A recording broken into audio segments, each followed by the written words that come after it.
Namaskar viewers, hello and welcome to Sansad TV. I am Tina Jha, you're watching Perspective. Earlier this month, the Union Cabinet, chaired by Prime Minister Narendra Modi, approved the setting up of National Land Monetization Corporation to monetize surplus land and building assets of central public sector enterprises, the CPSEs, and other agencies linked to the government. To be fully owned by the centre under the administrative jurisdiction of the Finance Ministry, NLMC will have an initial authorised share capital of 5,000 crore rupees and paid up share capital of 150 crore rupees. At present, CPSEs hold considerable surplus, unused and underused non-core assets in the nature of land and buildings. With monetisation of these non-core assets, the government will be able to generate substantial revenues by monetising unused and underused assets.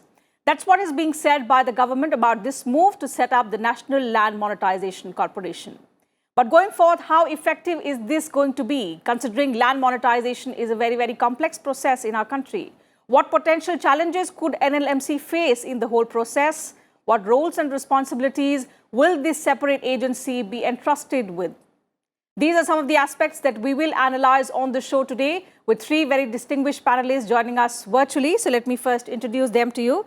I have with me Mr. R. Gopalan, former Secretary, Financial Services, Ministry of Finance, Government of India. Mr. Vinod Kumar Yadav, former Chairman, Railway Board. And Mr. Vijay Kumar Singh, Additional Secretary, Ministry of Textiles. Thank you, gentlemen, for joining me on Sansad TV. Welcome to our show.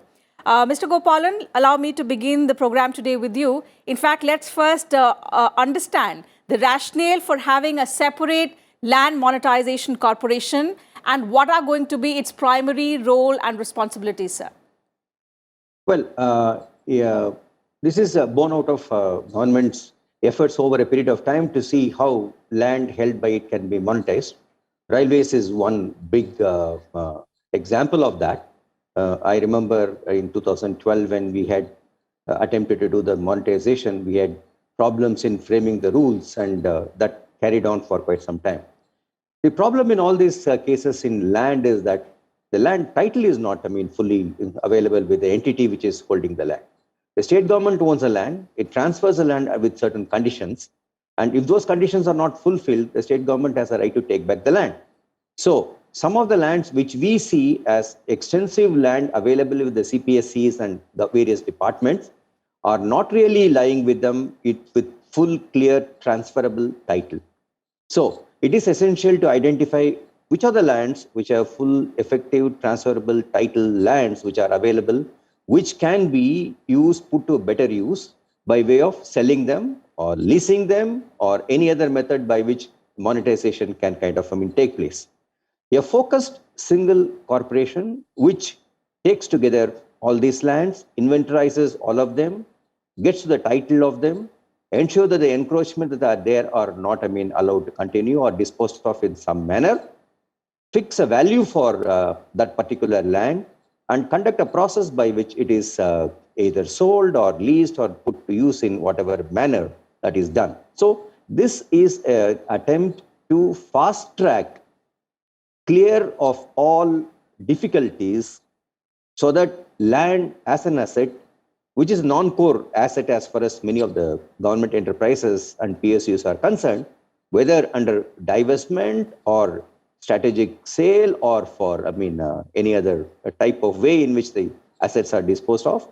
These are available in a broad way. So the public who really want to use this land, economic agents who want to use this land for a variety of purposes, clearly understand that this land is available. This is the size of the land. This is the value of the land. The title is clearly transferable to us so that we can, without any difficulty, we can put to use and take loans and other things without having the queasy feeling that the title may not be lying with us if you do the purchase the land by any private means. So it puts in a very efficient mechanism by which the government is able to get the value, and the person who takes the land also is able to enjoy the benefits of the land for years to come. Absolutely. So very well intentioned and expected to be quite efficient in the times to come. Mr. Yadav, that's what Mr. Gopalan's perspective was. What is your point of view on having a separate entity for land monetization, and particularly because, you know, the railways is one of the few ministries besides defense and telecommunications having maximum surplus land, which is at the moment unused, underutilized. If you could give us a sense of an estimated, approximate area of land which the railways currently holds. You've served as the railway board chairman, you would know, an estimated surplus land which is unutilized at the moment and which can reap benefits in the longer run. Okay, thank you. As Mr. Gopalan mentioned, railway is one of the government departments which is having a large chunk of land. And this is the second biggest government department after defense, which is having around 4.78 lakh hectare, 4.78 lakh hectare, which is equivalent to roughly around 11.8 lakh acres. So that is the amount of land which railway is holding. Out of that, approximately 53,000, little more than 0.5 lakh hectare, is surplus. And this surplus land is mainly along the track. It is along the track. So basically, in the past also, railway has made efforts to monetize this surplus land. And I'll just briefly mention that, you know, what are the efforts which has been done by railway and how this NLMC is going to give further benefit to monetize this land. Now, out of this 53,000 hectare land, most of the land is basically lying beside the track. And therefore, railway has decided that all these land which is beside the track, they can put the solar panels. And railway has set up an objective that by 2030, they will be generating the entire power through solar panel, and railway will be not using the conventional energy by 2030. So that work is going on. So that is a very good method of monetizing this railway land, because this surplus land can be used for solar panel. The second item is about, a lot of land is lying around the station area. We are having more than 7,000 railway stations, and around 400 railway stations were identified, which are mainly in the cities. And the land around those 400 railway stations, they are really very valuable. So railway has taken steps that by monetizing that land near the station, whatever money is available to railway, with that money, railway can develop the stations at a world-class standard. So basically, land monetization is not going to give only money to the railway or government. Land monetization is also going to provide a lot of economic activity around these station area and things like that, and it's going to generate employment. So it's going to have a multi-fold effect. So that is the second way railway is trying to do monetization. Third thing about the freight. Our freight terminals are normally around the railway tracks, and wherever we are having sufficient land which can be utilized for setting up the freight terminals, railway has gone in a big way, tying up with the private companies, and to see that the private freight terminals are set up alongside the track, and therefore freight can be increased. And the fourth, and that is the last item which I would like to mention, that there are some land parcels which are not closer to railway stations. They are having their own commercial value. And railway has set up an authority called Rail Land Development Authority. And RLDA has been trying to identify those land parcels which has the commercial value, and they have been monetizing through bidding process. Now coming back to NLMC. NLMC is a very welcome step, and this is really certainly going to basically change the total gamut of this land monetization. Because basically, mostly it's going to benefit CPSE to a great extent, because there are so many CPSEs which are being planned for strategic disinvestment. Some of the CPSUs are getting closed. And this land chunk which the CPSUs are holding, it really creates problem for strategic disinvestment and even for the closure, because we don't know what to do with that land. And as Mr. Gopalan rightly mentioned, that a lot of land titles are not available with CPSE. Absolutely. Now, this NLMC, rightly, it has been given a mandate to hold the land, own the land, manage the land, and then monetize the land. So suppose one CPSU is getting closed and it is having a land chunk and titles are not clear and things like that. That land can straightway transfer to this NLMC. NLMC will do the rest of the thing. So it's going to benefit to CPSU to the great extent. And basically, this NLMC is going to have a repository of knowledge for monetization. Monetization is a complex thing. Certainly, And I'll come back to you and 2017 understand onward, how it's going to Government of India- function, what is going to be its organogram. Of course, there will be hurdles as well because you've rightly said it's a complex process in our country. But before that, let me get in Mr. Singh into the discussion and understand from him where does the Ministry of Textiles stand in this picture, especially if we talk about the unused land, Mr. Singh. So Mr. Yadav has given us a sense of how much land, approximated, identified land lies idle, lies unused with the Ministry of Railways. If you could also give us a similar sense of how much land, and particularly when we talk about the Ministry of Textiles, there will be a number of buildings as well across the country that will be lying idle and that can now be used, that can be monetized, and economic benefits can be reaped. So take us through how much maximum surplus land and buildings does the Ministry of Textiles hold currently? This creation of one agency to take care of all surplus land is a very, very welcome step. In fact, in Ministry of Textile, we have around 50 mills of National Textile Corporation closed for more than 20-30 years and still lying to be monetized. Because the land titles, like Mr. Gopalan told, the land title is a very complex issue.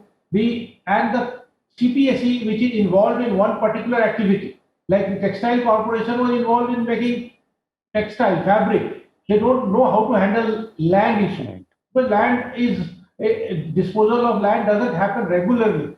So what happened when they try a couple of times, there has been certain problems because some thing or other audit finds a problem. So you missed out on that, you missed out on that. But if suppose the agency is there, so they will be basically have the organizational learning of this thing. They can test the water by doing some monetization, and they will learn on the way, and then they can concretize and make the process very robust and safe. So that way, one agency, the organizational learning is not lost.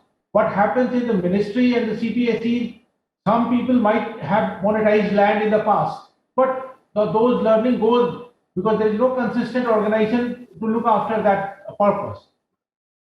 The one benefit of monetization, of land monetization, is that because it brings out the asset which is idle. Because it's a problem for the CPSEs to take care of the safety of that land, to protect the land from the encroachment and maintain it in proper condition requires a lot of expenditure, and they have no benefit out of it. And if it is monetized and some private enterprise starts operating from that area, just look at it, how much economic benefit it will bring to the whole place and everybody else. So there is a virtuous cycle which will set in if once these things start happening. So it's a nice, it's a very, very welcome step, and Ministry of Textiles will be very eager to cooperate with that agency to hand over those sites. In case of the National Textile Mills or British India Corporation mills, there are certain other problems because these mills were taken over by nationalization, and every mill has a different history, which starts from the British time, and there's a lot of problem if they not in the control of the National Textile Corporation or BIC to handle. But suppose a focused organization is there with the mandate from the Government of India and the cooperation of the state government, these issues can be sorted out. These are not impossible to solve. Certainly. So when you spoke about issues, this brings me to the question of the likely issues that the NLMC may have to grapple with, Mr. Gopalan, in terms of dispute resolution, something that Mr. Vijay Kumar Singh pointed out. Dispute resolution, of course, when we talk about vacant land, vacant buildings, idle buildings, in fact, and you would recall a very, very heinous crime was committed in one of the mills, which is an asset currently under the Ministry of Textiles. So when we talk about dispute resolution and a number of these assets disputed, going forth, how much authority will the NLMC have in dispute resolutions to say? Well, I do not know what powers NLMC is going to be given, but I can let you know what are the kind of problems they will grapple with. Let me start with there are departments which would not like to give the entire piece of land. They may like to share some portion of the land for some future use. So therefore, identifying the surplus land from various departments into this NLMC is going to be a task. That's going to require a little bit of a negotiating ability and patience, but all other ministries will have to really push hard on their entities to ensure that NLMC does not come into a problem in identifying exactly what land they are going to get.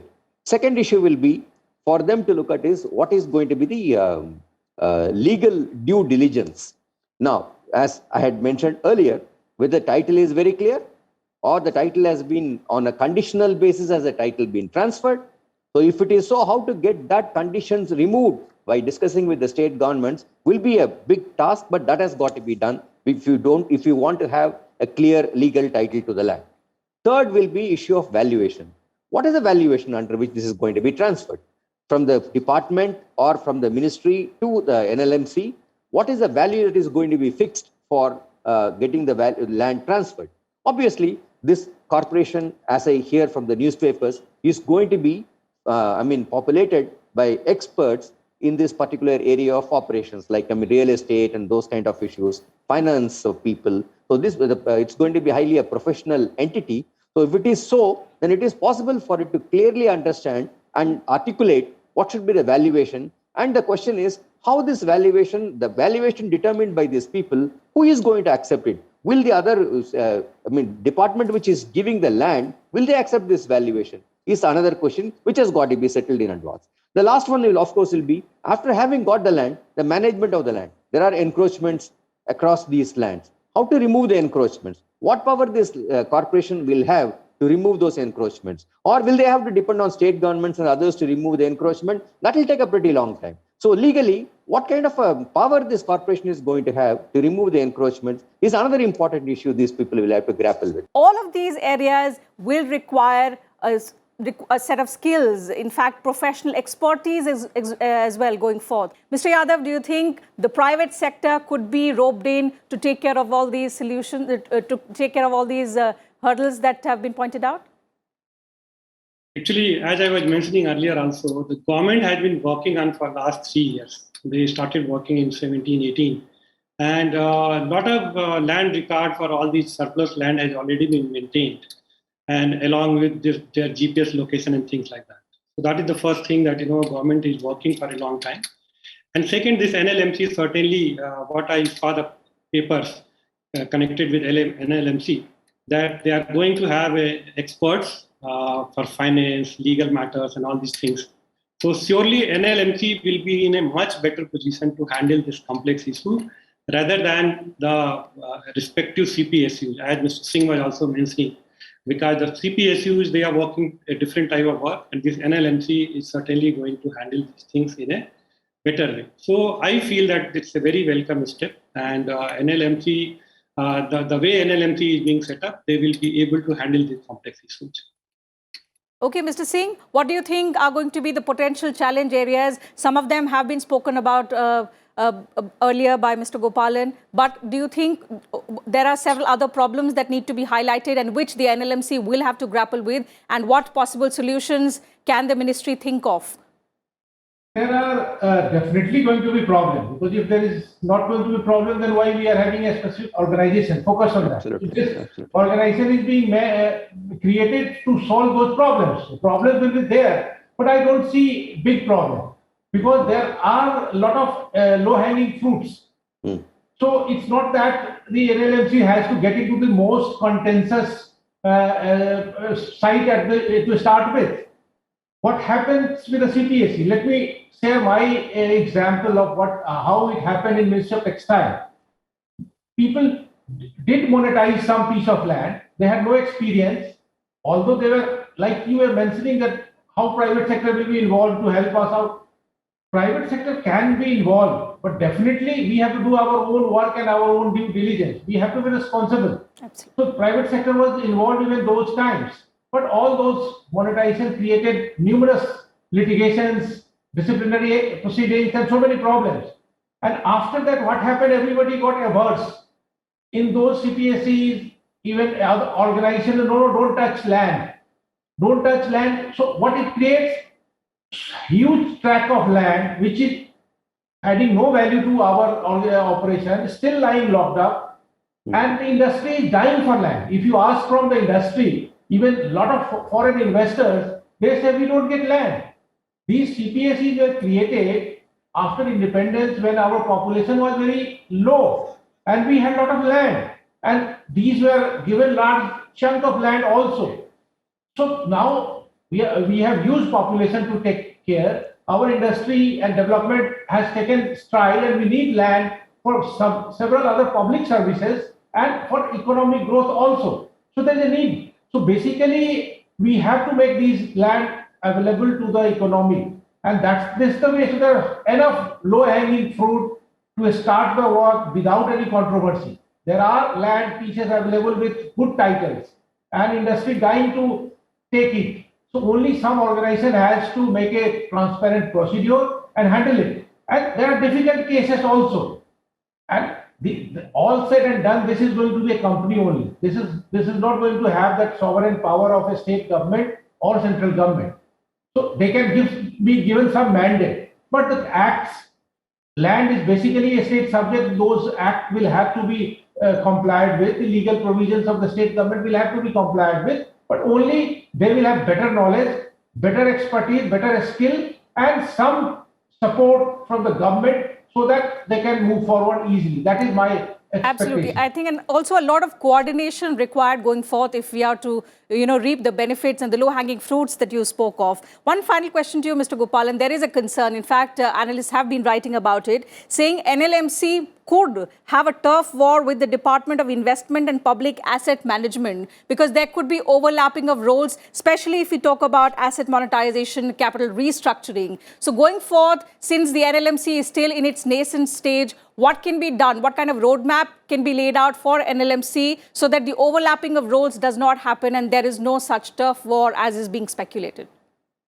Well, the government which has created the organization, a government which segregates the roles of various organizations, the government can clearly state that the restructuring and then those kind of matters which are overlapping with the DIPAM can always be given to the National Land Monetization Corporation. And therefore, a clear segregation of roles between these two entities can be created by the government. After all, these are both are government-owned. One is a department itself, another is a government-owned corporation. Government can clearly demarcate it. There is no problem in this. I don't foresee any difficulty. It is, well, if you don't demarcate it, there can be a problem. But if you demarcate it in advance, in the first instance itself, I don't foresee any problem. Also, okay, Mr. Yadav, this leads me to another question because we keep talking about, and each time land monetization, asset monetization was discussed by the government, there was also a mention of how we are going to adopt the best international practices. This concept has been tried and tested in several other countries. Can we say that we are actually on way to adopting the best practices?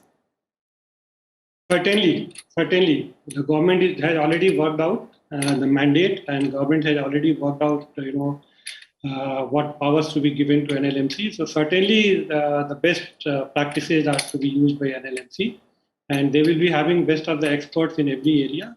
So I don't see, I also, as Mr. Gopalan is saying, I don't see any reason that there will be any problem because government can clearly identify the role of NLMC and the role of DIPAM is already clarified. So I don't see any problem, and this corporation is certainly going to have the best experts.